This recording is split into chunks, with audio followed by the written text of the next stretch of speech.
organización en cooperativa de vivienda.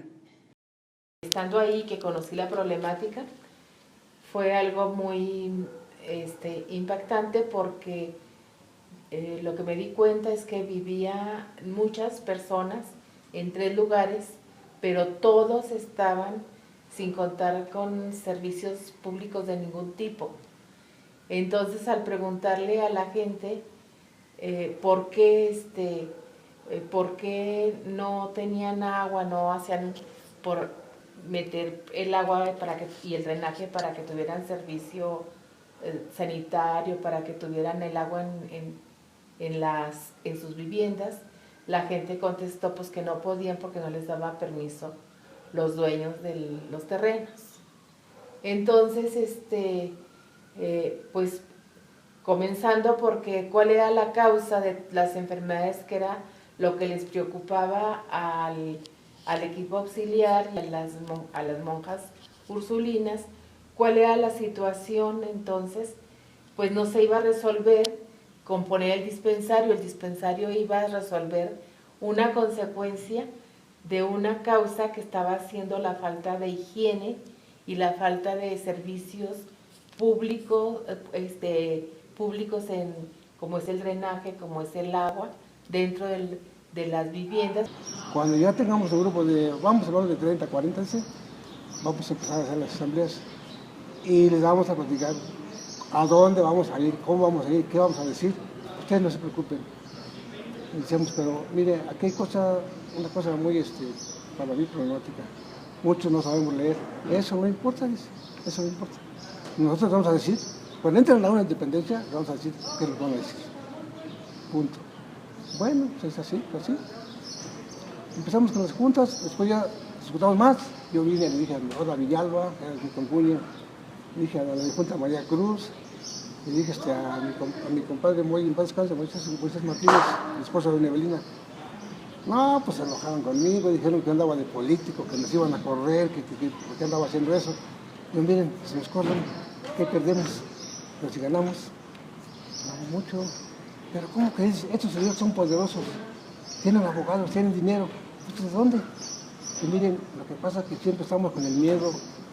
Y el maestro, el profesor, Camilla y las 2 chamacas que vienen, ya nos platicaron. Ese señor no es propiedad de este terreno, no es dueño. Está explotando a la gente. Por este lado ellos lo van a comprobar con él, que no es dueño. Entonces nosotros tenemos la ventaja de que no nos lo van a regalar, pero vamos a pagar una corta cantidad. Entonces necesitamos que nos juntemos para que hagamos asambleas. No, señorita, ¿sabes qué? Ya no quiero ir nada, ya. Pues por tu culpa les van a correr, dice. Pero ¿qué usted dice? Y bueno, pues si no quieren, yo ya les avisé. Si no quieren, pues no. Le avisé a otras personas. Y de acá arriba, pues, le decimos a Carmelo, a su hermano Pedro, a la señora de la tierra de Chucho Martínez. Le empezamos a avisar. Pues no, tampoco estaban de acuerdo. No, pues como que me dice, ¿estos quiénes ganan? Dice, son poderosos. No hay poderoso que no tenga, un lado flaco lo tiene. Pues tiene que tener. Entonces, vamos a arriesgándole, pero te aseguro que no lo vamos a hacer. Para resolver toda la problemática de salud, se originaba en la falta de la propiedad para tener una vivienda adecuada. También quiero decir que las viviendas eran de un cuarto redondo, sin ventilación, en donde vivía la gente hacinada, toda la familia, porque no les daban permiso de construir más los dueños de los terrenos. Entonces, pues el problema estaba precisamente en la tenencia de la tierra, puesto que si tenían resuelto el problema de la tenencia de la tierra, iban a poder construir una vivienda digna, iban a poder introducir los servicios públicos y por lo tanto iban a bajar enormemente la cantidad de enfermedades que se estaban produciendo en las familias y en los niños de la zona. Luego ya viene el aspecto legal, en el que, les digo, vamos al departamento, después a colonias, ¿sí?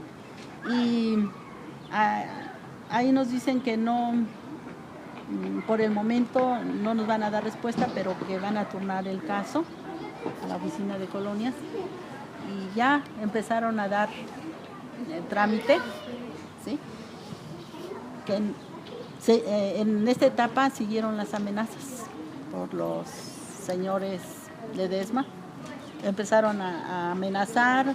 No, pues luego te mandó a Jiménez a avisarnos, vino, dice, pero así con una voz muy prepotente. A ver, el patrón los quiere ver en la casa a las 10 de la mañana, sin falta. ¿Cuándo? Hoy mismo, hoy es domingo, hoy mismo tiene que ir allá. Pero ya han dicho el maestro, si les van a llamar y quieren que firmen un papel, no lo firmen, porque nos va a amenazar. Si no firmas, te escupas el lugar.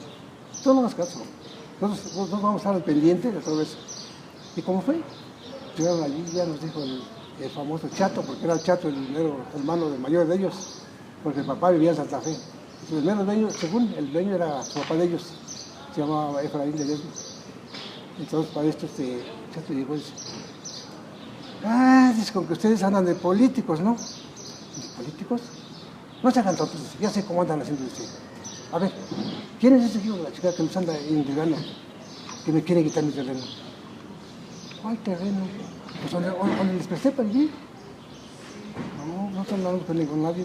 Sí, dice, cuando dijeron, todos ustedes, ¿a dónde debíamos de echar la joya?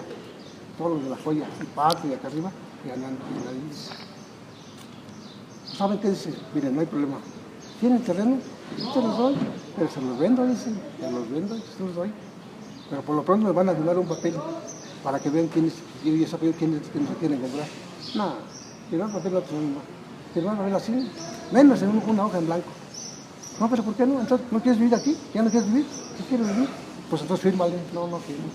Las madres no estaban de acuerdo porque decían que cómo se iba a tocar la propiedad privada de unas personas.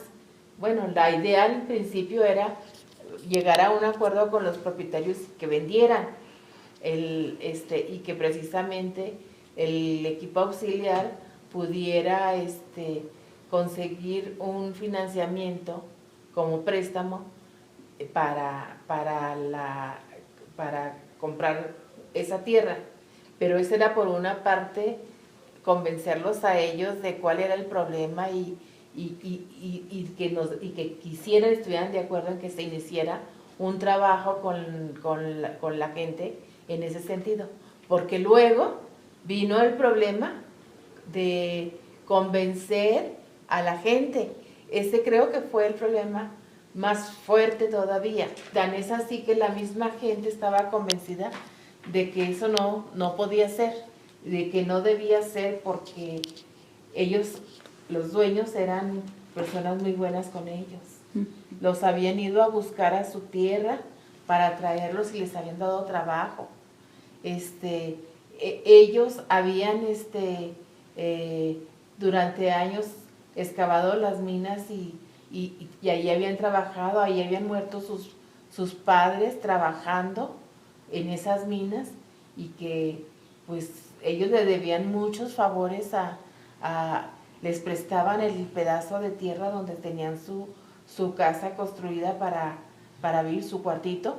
Entonces, ¿cómo es que ellos, con todo eso que les habían dado trabajo y les habían dado un pedazo de tierra, les habían prestado un pedazo de tierra para que construyeran, cómo ellos ahora iban a pelear? Ya nos damos a la tarea de hacer algunas redacciones para enviarlos a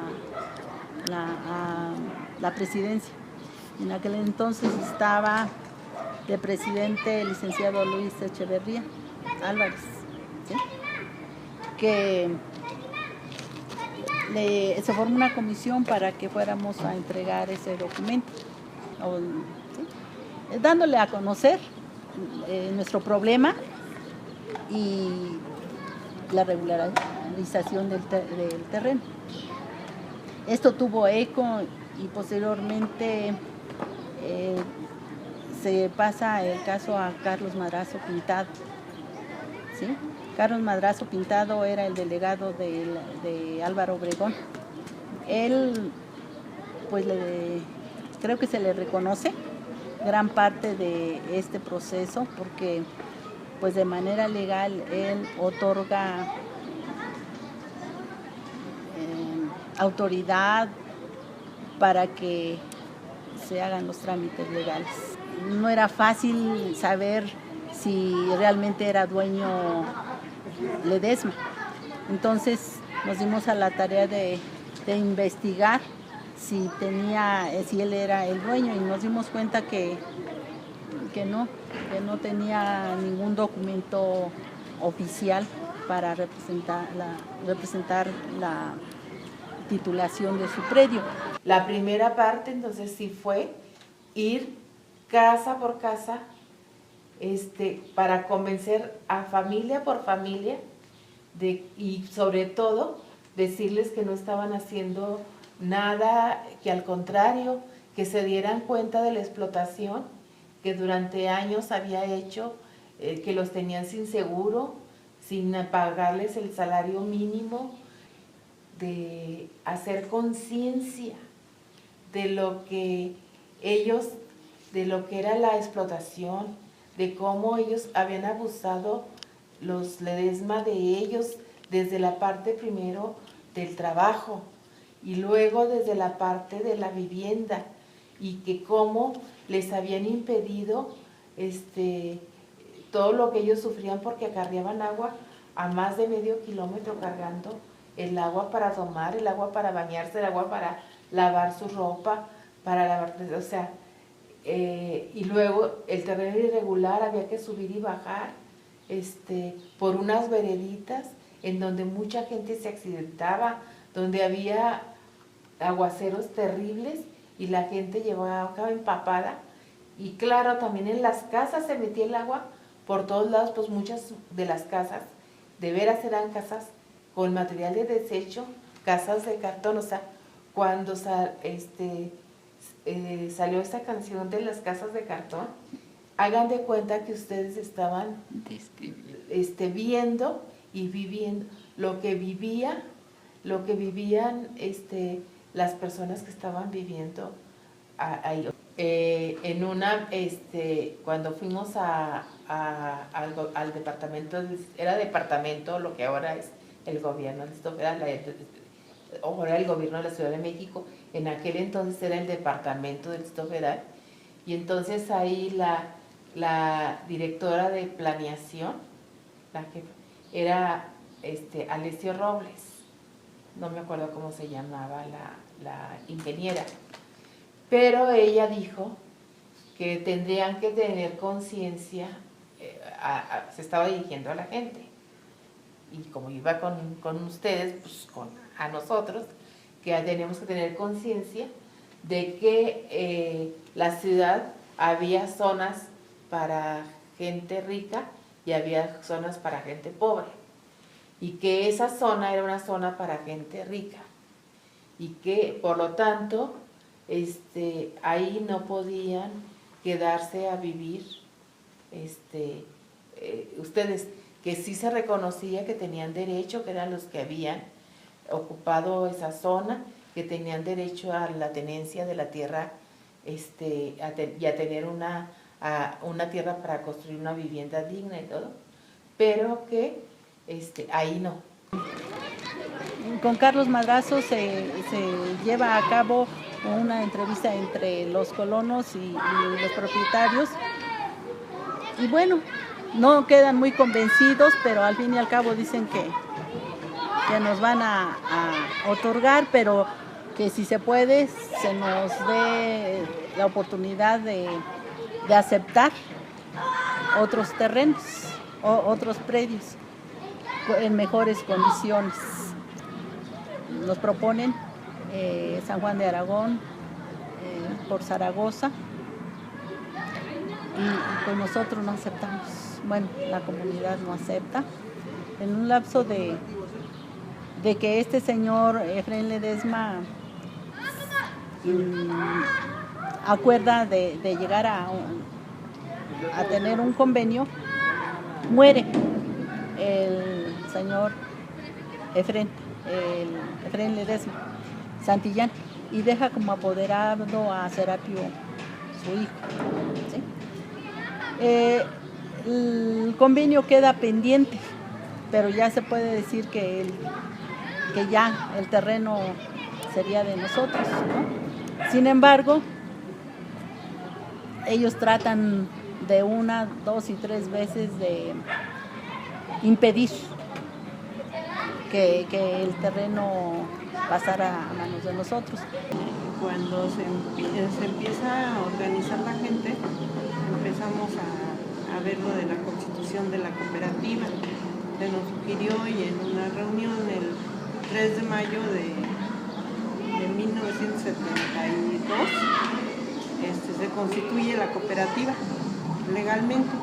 Y entonces se empezó en la cooperativa por varias razones. En primera, porque había que romper con una cuestión cultural muy arraigada que tenemos todos, ¿no? La propiedad privada, individual, porque esta es una propiedad colectiva, pero había que romper con el individualismo, había que ver por la colectividad, por todos, que había que salir todos adelante, y también que era una forma de todos enfrentar a los vecinos, al gobierno que quería sacarlos, porque no era la tierra para los pobres, esa tierra, y que había un lugar, y había que demostrar que sí se podía.